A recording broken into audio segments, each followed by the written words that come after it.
The USS Liberty moved slowly through the dark space near the Kepler 442 system. Admiral Jack Morrison stood on the bridge, watching the stars through the big window. He had been in space for 20 years, but this mission felt different. Earth had sent them to explore new worlds and maybe find other life forms. Captain Lisa Grant walked up to him with a worried look on her face. She was young but smart, and Morrison trusted her judgment more than anyone else on the ship.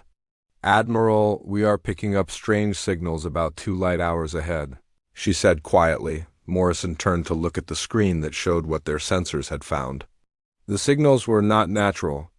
They were clearly made by someone or something with advanced technology. After 300 years of searching, humans had finally found proof that they were not alone in the universe. "Send a message on all frequencies," Morrison ordered. "Tell them we come in peace and want to talk." The crew worked quickly to prepare the message. They sent it in many different ways, hoping that whoever was out there would understand at least one of them. Then they waited. Space felt very quiet as everyone held their breath. 3 hours later their answer came. But it was not words or signals. It was weapons fire. Bright beams of energy suddenly lit up the darkness around the Liberty. The ship shook as the first blast hit their hull. Alarms started ringing everywhere. "Shields up. All hands to battle." "Stations!" Morrison shouted. Through the chaos, they could see the alien ships. There were 5 of them, each one twice the size of the Liberty. They were black and smooth, with no windows or lights that humans could see. They moved in perfect formation like they were dancing together in space. "They are not trying to talk," Grant said as she held onto her chair. Another blast hit them, and sparks flew from a control panel. "They are trying to kill us," the Liberty fired back with everything they had. Their missiles and energy weapons hit the alien ships, but the attacks seemed to bounce off without doing any damage. The aliens had some kind of protective barrier around their ships that human weapons could not break through. "We cannot win this fight," said Lieutenant Commander Ryan Brooks from the weapons station. His face was pale, but his voice stayed calm. "Their shields are too strong, and their weapons are much more powerful than ours." Morrison knew Brooks was right. The Liberty was a good ship, but it was built for exploration, not war. These alien ships were clearly made for fighting, and they were much more advanced than anything humans had ever built. "Get us out of here," Morrison ordered. "Maximum speed now." The Liberty turned and ran. The alien ships followed them for a while, firing their weapons and hitting the human ship again and again. The Liberty's hull was damaged, and several crew members were hurt, but finally the aliens stopped chasing them. Maybe they thought the humans were no longer a threat. As they flew back toward Earth, Morrison sat in his cabin and thought about what had happened. The aliens had attacked without warning. They had not tried to communicate or even find out who the humans were. They had simply decided to destroy them. Dr. Maya Thompson, the ship's science officer, came to see him. She was carrying a tablet with lots of numbers and charts on it. "Admiral, I have been studying the sensor data from the battle," she said. "The alien weapons use plasma energy, and their shields can stop all of our attacks. But I noticed something strange." Morrison looked up at her. "What did you see?" "Their ships moved in exact patterns," Thompson explained. "Every turn, every attack, everything was perfectly timed. It was like they were following a program, or a set of rules. They did not adapt or change their tactics, even when our weapons were not working." This was interesting information, but Morrison was not sure what it meant. "Are you saying they are not as smart as we thought?" "No, they are very advanced," Thompson said. "But maybe they think in a different way than we do. Maybe they always do things the same way because it has always worked before." Morrison nodded slowly. If Thompson was right, then maybe humans had a chance after all. Not because they were stronger or had better weapons, but because they could think differently. When the Liberty reached Earth 3 weeks later, the whole planet was in panic. The news of the alien attack had spread everywhere. People were scared and angry. Many wanted to surrender before the aliens came back. Others wanted to build bigger weapons and fight. President Danny Rodriguez called a meeting of all the world's leaders.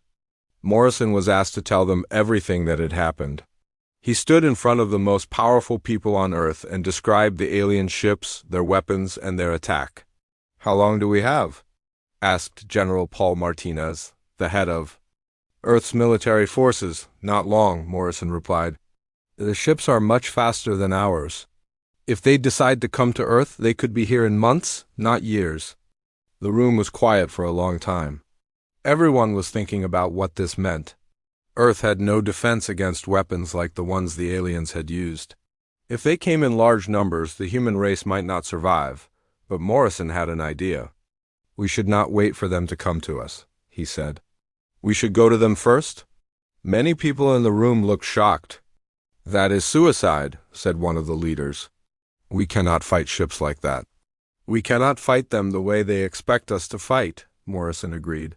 "But maybe we do not have to. Maybe we can fight them in a way they do not understand?" Morrison thought about what Dr. Thompson had said about the alien ships moving in patterns. If the aliens always did things the same way, then maybe humans could surprise them by doing things differently. "We need to build ships that are fast and hard to catch," Morrison explained. "We need to hit them where they do not expect it and run away before they can hit us back. We need to fight like humans, not like aliens." President Rodriguez looked at Morrison with interest. "Do you really think this could work?" Morrison looked back at him honestly. "I do not know. But I know that if we wait here and do nothing, we will all die when they come. At least this way. We have a chance." The meeting went on for hours, but in the end the leaders agreed. Earth would prepare for war, but it would be a different kind of war than anyone had ever fought before. They would use human creativity and human stubbornness against alien technology and alien power. As Morrison left the meeting, he thought about the crew of the Liberty and how brave they had been during the attack. Soon, many more humans would need to be just as brave. The survival of the human race might depend on it. The war for humanity's future was about to begin. 6 months had passed since the Liberty returned to Earth with news of the alien attack.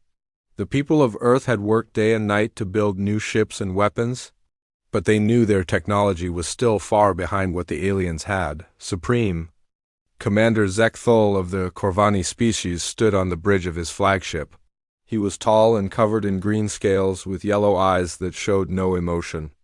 Around him, the Fourth Conquest Fleet moved through space in perfect formation. 847 warships, all ready for battle. Zekthol had conquered 12 different worlds for the Galactic Empire. Each time had been the same. The Empire would arrive with overwhelming force, demand surrender, and destroy anyone who refused. Most species gave up without a fight once they saw the size of the Imperial fleet. "Commander, we are approaching the edge of human space," reported his aide, a smaller Corvani warrior named Veltar. "Our scouts report only 193. Human ships, most appear to be converted civilian vessels." Zekthol made a sound that was like laughter in his species. 193 ships against 847. This will be over quickly. He had read the reports about human technology. Their weapons were primitive kinetic projectiles and simple energy beams. Their ships had no energy shields and moved slowly through space. What Zekthol did not know was that humans had spent those 6 months learning everything they could about Imperial tactics. Every battle the Empire had ever fought was studied. Every pattern was analyzed. And humans had discovered something important about their enemy. Captain Steve Williams commanded the human strike group Falcon Squadron. His ship was small and fast, built for hit-and-run attacks rather than standing battles. Next to him stood his weapons officer, Lieutenant Amy Jackson, a young woman who had trained as a pilot before the war began. "All ships, this is Falcon Leader," Williams said into his radio. "Remember the plan. We are not here to destroy their fleet. We are here to confuse them and make them angry. Hit the targets we discussed and get out fast." The Imperial fleet approached the human solar system in their traditional formation. The biggest ships were in the center, protected by smaller vessels on all sides. Their shields were linked together, creating one massive barrier that could stop almost any attack. Then the humans struck from 17 different directions at once. Williams led his squadron against the fleet's sensor arrays. These were the eyes and ears of the Imperial ships. Without them, the aliens would be blind in space. His ships appeared suddenly from behind an asteroid field, fired their weapons, and disappeared before the Imperial guns could turn to face them. At the same time, Commander Ryan Brooks attacked the fleet's communication towers. These tall structures on each ship allowed the aliens to talk to each other and coordinate their movements.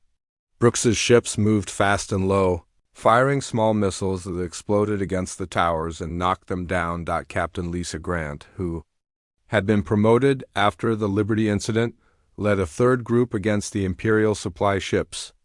These vessels carried fuel and ammunition for the warships. Grant's pilots flew right through the middle of the fleet, dodging the big guns and hitting the supply ships with everything they had. The Imperial fleet tried to respond, but their weapons were designed for fighting other fleets in open battle. The human ships were too small and too fast. They would appear, attack, and vanish before the aliens could lock onto them with their heavy guns. Ze Kadthal watched in growing anger as his perfect formation began to fall apart. His ships could not talk to each other. They could not see clearly, and the human attacks kept coming from everywhere at once. "Order all ships to break formation and pursue the human vessels," he commanded, but this was exactly what the humans wanted. As soon as the Imperial ships spread out, they became easier targets. Human squadrons that had been hiding behind planets and moons suddenly appeared and attacked the scattered alien vessels. Lieutenant Colonel Kate Miller led the most daring attack of all. Her ships flew directly at Zekthal's flagship, pretending to make a suicide run. The Imperial ship's shields and weapons focused on stopping her. But at the last second, Miller's ships scattered in all directions and a different group of human vessels attacked from behind. The flagship was not destroyed, but its main communication array was damaged. For the first time in his career, Zekthal could not control his entire fleet at once. The battle continued for 3 days. The humans never tried to fight the Imperial ships directly. Instead, they hit and ran, struck and vanished, appeared and disappeared like ghosts in space. They attacked supply lines, damaged sensors, destroyed communication equipment, and generally made life miserable for the aliens. By the end of the 3rd day, the mighty 4th Conquest Fleet was scattered across 3 different star systems. Many ships were lost not because they were destroyed, but because they could not find their way back to the main fleet. Others were damaged and limping through space, trying to repair their systems. Ze Kathal sat in his command chair, staring at the tactical display. Half of his fleet was missing. The other half was reporting damage to critical systems, and the humans were still out there somewhere, probably planning their next attack. "Commander," said Valtar nervously, "should we call for reinforcements?" Zekthal's pride did not want to admit that he needed help to defeat a primitive species like humans. But his practical mind knew that something had gone very wrong with this invasion. "Send a message to Imperial Command," he said finally. "Tell them the humans fight differently than expected. Request additional forces." What Zekthal did not understand was that humans had studied every Imperial battle for the past 3,000 years. They knew that the Empire always fought the same way because it had always worked. But humans had never won a war by doing what was expected. On Earth, Admiral Morrison read the reports from the battle with satisfaction. The human fleet had lost only 12 ships, while the Imperial fleet was in chaos. But Morrison knew this was just the beginning. "They will send more ships," he told President Rodriguez during their daily briefing. "Many more ships. We hurt their pride, and they will want revenge." "Can we do it again?" Rodriguez asked. Morrison looked at the tactical reports on his desk. The next Imperial fleet would be ready for human hit-and-run tactics. They would adapt their formations and their weapons, but humans would adapt too. "We will find a way," Morrison said. "We always do." In space, Captain Williams regrouped his squadron behind one of Jupiter's moons. His ships were damaged but not destroyed. His crew was tired but not defeated. And somewhere out there, the scattered Imperial fleet was trying to figure out what had happened to them, William smiled as he looked at the stars. The Galactic Empire had never lost a battle in 3,000 years, but they had never fought humans before. And humans had one advantage that no alien species had ever possessed. They were too stubborn to know when they were supposed to give up. The news of the Fourth Fleet's defeat reached the Imperial capital within days. Emperor Caxvel, the ancient crystal being who ruled the Galactic Empire, was not pleased. For 3,000 years, no species had ever defeated an Imperial conquest. Fleet, the humans had not just won a battle. They had done something impossible. Grand Admiral Var Lack of the Nexari species received orders to end the human problem once and for all. The Nexari were known throughout the galaxy for their advanced technology and cold logic. Vor Lack had never lost a battle, and he did not plan to start now. He assembled the 5th and 6th Conquest fleets together. Over 1,500 warships equipped with the newest Imperial weapons and defenses. These ships had adaptive shields that could change to stop different kinds of attacks. They had targeting computers that could predict where enemy ships would move. And they had quantum communicators that could not be jammed or destroyed. The humans caught Zekthul by surprise, though Alak told his officers. They will not surprise us. We know their tactics now. We are ready for their hit and run attacks. But while the Empire prepared its new fleet, humans had not been sitting still. Dr. Carl Peterson worked in a secret laboratory deep under the mountains of Colorado. Next to him, engineer Beth Davis studied the wreckage of Imperial ships that had been captured during the first battle. "Look at this," Davis said, pointing to a piece of alien technology. "Their computers are incredibly advanced, but they all work the same way. They follow programs that were written thousands of years ago. They cannot learn or change." Peterson nodded as he examined the alien circuitry. "Our computers are different. We built them to think and adapt. What if we could make them even better?" For months, human scientists had been working on something the Empire had never seen before. They called it adaptive artificial intelligence. These computer brains could learn from every battle, remember every enemy tactic, and come up with new solutions in real time. The first AI captain was installed on Captain Tom Bradley's ship, the USS Defiant. Bradley was nervous about letting a computer help control his vessel, but the early tests were amazing. The AI could process information faster than any human brain and react to threats in milliseconds.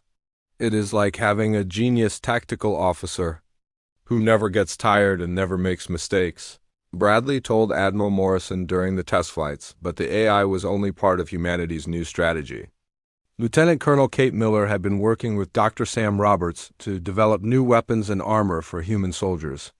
They had studied captured Imperial equipment and found its weakness.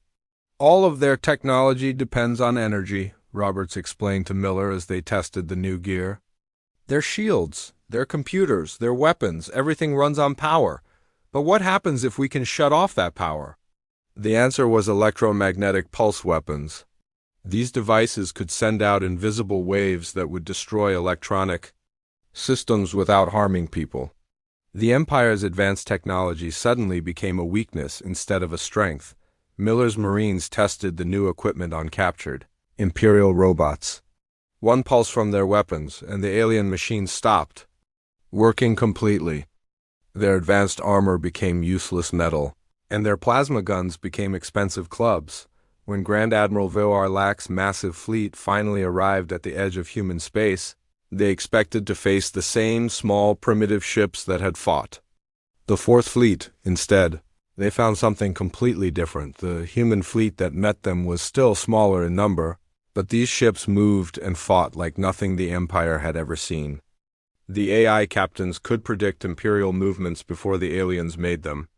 They knew exactly where to strike and when to retreat. Captain Bradley's USS Defiant led the first attack. The ship's AI had analyzed thousands of Imperial battle records and found patterns that even the aliens did not know they were following. When the Imperial ships moved to surround the human vessel, the AI already knew what they would do next. The Defiant suddenly accelerated and turned in ways that should have been impossible. The Imperial targeting computers tried to lock onto it, but the AI was changing course faster than they could calculate. The human ship slipped through the alien formation like water through a net. Behind the Defiant came more human vessels, each one controlled by its own AI captain. They moved together in perfect coordination, striking at weak points in the Imperial formation that the aliens did not even know existed. Admiral Vor Lack watched from his flagship as his carefully planned attack fell apart. "Impossible," he said to his tactical officer. "Their ships are moving in patterns we have never seen before. How are they predicting our movements?" The answer came when human Marines, led by Colonel Miller, boarded several Imperial ships. They wore powered armor that protected them from alien weapons, and they carried EMP devices that shut down Imperial technology. The aliens had never faced soldiers who could turn their own ships against them. Miller's Marines moved through the Imperial vessels, shutting down weapon systems and taking control of important areas. The aliens found themselves fighting with primitive backup systems while the humans used the ship's own technology against them. But the most shocking moment came when Dr. Roberts revealed humanity's latest innovation. Human engineers had not just copied Imperial technology. They had torn it apart and rebuilt it using human ideas and human creativity. The result was hybrid weapons that combined Imperial energy systems with human adaptability. These new guns could change their power and type of beam depending on what they were shooting at. Imperial shields that could stop energy weapons found themselves facing projectiles. Armor designed to deflect solid objects was hit by plasma beams. The Battle of Proxima Centauri lasted only 6 hours. When it was over, the mighty combined 5th and 6th Conquest fleets had been destroyed or scattered. 200 human ships had defeated 800 Imperial vessels through superior tactics, adaptive technology, and pure human stubbornness. Admiral Vor Lack's flagship limped away from the battle, heavily damaged and barely functional. As he watched the human ships regroup and begin rescuing survivors, he realized something that terrified him more than death. The humans were not just winning through luck or surprise. They were learning and improving faster than the Empire could adapt. Every battle made them stronger while the Empire grew weaker. "Send a message to the Emperor," Vor Lack told his communications officer. "Tell him that the humans are not just another primitive species. They are something new, something we have never faced before." On Earth, Admiral Morrison read the battle reports with satisfaction but not celebration. 2 major Imperial fleets had been defeated, but he knew the war was far from over. The Empire still had thousands of ships and millions of soldiers, but for the first time since the war began, Morrison felt something he had almost forgotten: hope. Humanity had proven that superior technology could be beaten by superior thinking.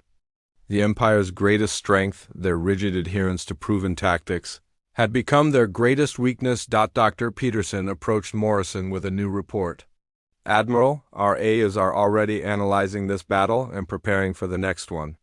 They are learning faster than we ever imagined possible." Morrison nodded and looked out at the stars.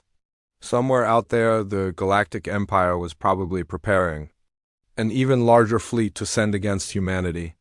But humans would be ready for them. They always were. The galaxy was about to learn that humanity's greatest weapon was not their ships or their guns or their technology. It was their ability to think of new solutions to old problems. And that was something no empire could prepare for. The news of the second defeat sent shock waves through every world in the Galactic Empire. On the crystal homeworld of the Zephyri, Emperor Caxvel stood in his throne room, his crystalline body glowing with anger. For 3,000 years, the Empire had never lost 2 major fleets to the same enemy. The humans were making him look weak in front of his subjects. "Bring me every fleet commander," the Emperor ordered his servants. "Gather every ship we have. I will personally destroy these humans and show the galaxy that the Empire is still strong." Within weeks, the largest military force in galactic history began to assemble. 8 conquest fleets joined together, over 3,000 warships of every size and type. There were massive dreadnoughts that could destroy planets, fast attack, ships that moved like lightning, and carrier vessels full of fighter craft. The Emperor's personal ship, the Eternal Dominion, was larger than most human cities. It carried weapons that could burn the surface of a world and shields that could protect it from almost any attack. No enemy had ever seen the Emperor's ship and lived to tell about it. Admiral Morrison watched the Imperial buildup through human spy networks and stolen communications. The size of the enemy fleet was terrifying. Even with all of humanity's new technology and tactics, they could not fight 3,000 ships at once. "We need a new plan," Morrison told his staff during an emergency meeting. "We cannot defend Earth against a force that large, but maybe we do not have to." Captain Nicole Turner, one of humanity's best pilots, listened as Morrison explained his idea. Instead of waiting for the Imperial fleet to reach Earth, humanity would strike at the Empire's core worlds while their ships were away. "You want us to attack their home planets while they attack ours?" Turner asked. "That sounds like suicide." "It sounds like the only chance we have," Morrison replied. "The Empire has never had to defend their core worlds. All of their ships are here preparing to attack us. Their home systems will be almost undefended." Turner nodded slowly. She had been thinking the same thing herself. The Empire was so focused on destroying humanity that they had left their own worlds vulnerable. Human engineers had been working on a new type of ship drive called quantum tunneling. These engines could move ships through space in ways that Imperial sensors could not detect. A human fleet could appear anywhere in the galaxy without warning. Turner's fleet consisted of 50 ships, all equipped with the new drives and crewed by volunteers who knew they might never return home. Their mission was not to conquer Imperial worlds, but to prove that nowhere in the Empire was safe from human attack. The first target was Corvex Prime, the homeworld of the reptilian Corvani species. The planet had not seen war for over 1,000 years. Its defenses were old and designed to stop attacks from space, not from ships that could appear inside their sensor range. Turner's ships materialized above the planet like ghosts. Before the planetary defenses could react, human vessels were attacking military installations, communication centers, and government buildings. They did not try to hurt civilians, but they made sure everyone knew that humans had reached the heart of the Empire. At the same time, Colonel Frank Lewis led human ground forces in an even more daring mission. They landed on Veltara, a world where the Empire kept millions of slave workers from conquered species. These people had served the Empire for centuries. Believing that resistance was impossible, Lewis and his Marines fought their way through Imperial guard posts, their EMP weapons shutting down alien technology and their powered armor protecting them from energy blasts. But the real battle was not against Imperial soldiers. It was for the hearts and minds of the enslaved populations. "You do not have to serve them anymore," Lewis told a group of freed workers from the insectoid klaxon species. "We are here to show you that the Empire can be beaten. You can be free." Word of the human attack spread through Imperial space faster than the government could stop it. For the first time in 3,000 years, the Empire's subjects saw their masters as vulnerable. Rebellions began to break out on dozens of worlds. Emperor Caxwell received reports of the attacks while his massive fleet was still 2 weeks away from Earth. He was furious that humans had dared to attack Imperial core worlds, but he was also worried if the rebellion spread, his entire empire could collapse. "Continue toward Earth," he ordered his fleet commanders. "We will destroy their homeworld and end this war. Then we will deal with the rebels." But the Emperor did not understand how much the galaxy had changed. The idea that the Empire could be defeated was spreading like fire through dry grass. Species that had been enslaved for centuries began to remember what freedom felt like. On Earth, the human population prepared for the final battle. Every person, from children to elderly citizens, was given a role in the defense of their world. The entire solar system was turned into a weapon. Admiral Morrison stood on the bridge of his flagship and looked out at the preparations. Asteroid mining stations had been converted into missile platforms. Civilian ships carried experimental weapons. Even the space elevators connecting Earth to its orbital stations were rigged with explosives that could be used against attacking ships. "They think they are coming to destroy a helpless planet," Morrison said to Captain Grant, who had been promoted to serve as his second in command. "They do not realize they are flying into a trap?" The human defense plan was unlike anything ever tried before. Instead of meeting the Imperial fleet in open space, humanity would let them come close to Earth. Then every hidden weapon, every converted station, every armed civilian ship would attack at once. Dr. Helen Adams, working in a secret facility on the Moon, made the final preparations for humanity's most dangerous weapon. Not a bomb or a gun, but a computer virus designed to invade Imperial communication networks. "If this works," Adams told her team, "we will be able to see everything they are planning before they do it. We will know where every ship is and what every commander is thinking." The virus was based on human creativity and chaos theory. Imperial computers were designed to work in orderly, predictable ways. The human virus would introduce random elements that would confuse and disrupt their systems. As Emperor Caxvel's massive fleet approached the Earth system, they expected to find a desperate planet trying to hide behind its primitive defenses. Instead, they found something that no Imperial commander had ever seen before. An entire star system that had been turned into a battlefield. Every asteroid could hide a weapon. Every empty patch of space could conceal a strike force. And somewhere in the chaos, the humans were waiting with 3,000 years of Imperial tactical knowledge and the creativity to use it in ways no alien mind could predict.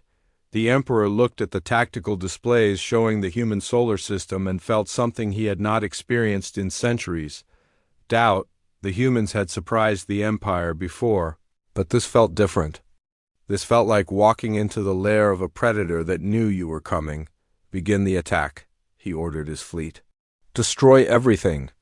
But as the Imperial ships moved forward, they entered a maze of human ingenuity and determination. The final battle for the future of the galaxy was about to begin. And for the first time in 3,000 years, the Galactic Empire was not sure it could win. The Battle of Seoul began at dawn on Earth time, though in space there was no real morning or night. Emperor Caxvel's massive fleet of 3,000 ships approached the human solar system like a dark cloud blocking out the stars. The Emperor himself stood on the bridge of his flagship, watching as his forces prepared to destroy humanity once and for all. General Paul Martinez coordinated Earth's defenses from a command center deep underground. Next to him, Admiral Rebecca Clark watched dozens of screens showing Imperial ships moving toward their planet. They had planned for this moment for months, but seeing the actual size of the enemy fleet was still frightening. "Remember, everyone," Martinez spoke into his radio to defense stations across the solar system, "we are not trying to defeat them in open battle. We are trying to make them fight our way on our terms in our space." The first Imperial ships entered the asteroid belt between Mars and Jupiter. They expected to find scattered rocks and maybe a few hidden human weapons. Instead, they found that humans had turned every large asteroid into a weapons platform. Captain Joe Martinez, the general's younger brother, commanded the hidden fortress built inside the asteroid series. When the Imperial ships came within range, hundreds of asteroids suddenly came alive with missile fire and energy beams. The aliens found themselves under attack from enemies they could not see or target effectively, but this was only the beginning. As the Imperial fleet pushed deeper into the solar system, they discovered that humans had prepared surprises everywhere. Old mining stations opened up to reveal powerful weapons. Civilian ships that looked harmless suddenly turned and attacked with experimental guns. Even pieces of space junk turned out to be camouflaged human fighters. Emperor Caxvel watched his orderly battle plan fall apart as his ships were forced to fight in all directions at once. "This is not how space battles are supposed to work," he told his tactical officer. "Where is their main fleet? Why will they not face us directly?" The answer came from Dr. Helen Adams, working frantically in her lunar laboratory. Her computer virus had finally broken into the Imperial communication network. Suddenly, human commanders could see everything the Empire was planning. Admiral Morrison, Adams reported over the radio. I can see their tactical displays. The Emperor is planning to send his dreadnoughts directly toward Earth while his smaller ships deal with our hidden weapons. Morrison smiled as he received the report. His flagship, the USS Independence, was hidden behind one of Jupiter's moons along with the main human battle fleet. Perfect. Let them come closer to Earth. The closer they get, the more surprises they will find. The Emperor's dreadnoughts pushed through the human defenses, their massive shields absorbing punishment that would have destroyed smaller ships. These vessels were the size of cities and carried enough firepower to burn planets. Nothing inhuman. Space seemed able to stop them, but as they approached Earth's moon, the dreadnoughts flew into the most carefully prepared trap in human history. The moon itself had been turned into a weapon. Hidden bases on the lunar surface opened up and fired every weapon humanity had been developing for the past year. More importantly, human boarding teams launched from concealed positions and attached themselves to the Imperial dreadnoughts. These Marines, led by Colonel Kate Miller, used their EMP weapons to shut down sections of the massive ships and fought their way toward the command centers. The battle inside the dreadnoughts was unlike anything the Empire had ever experienced.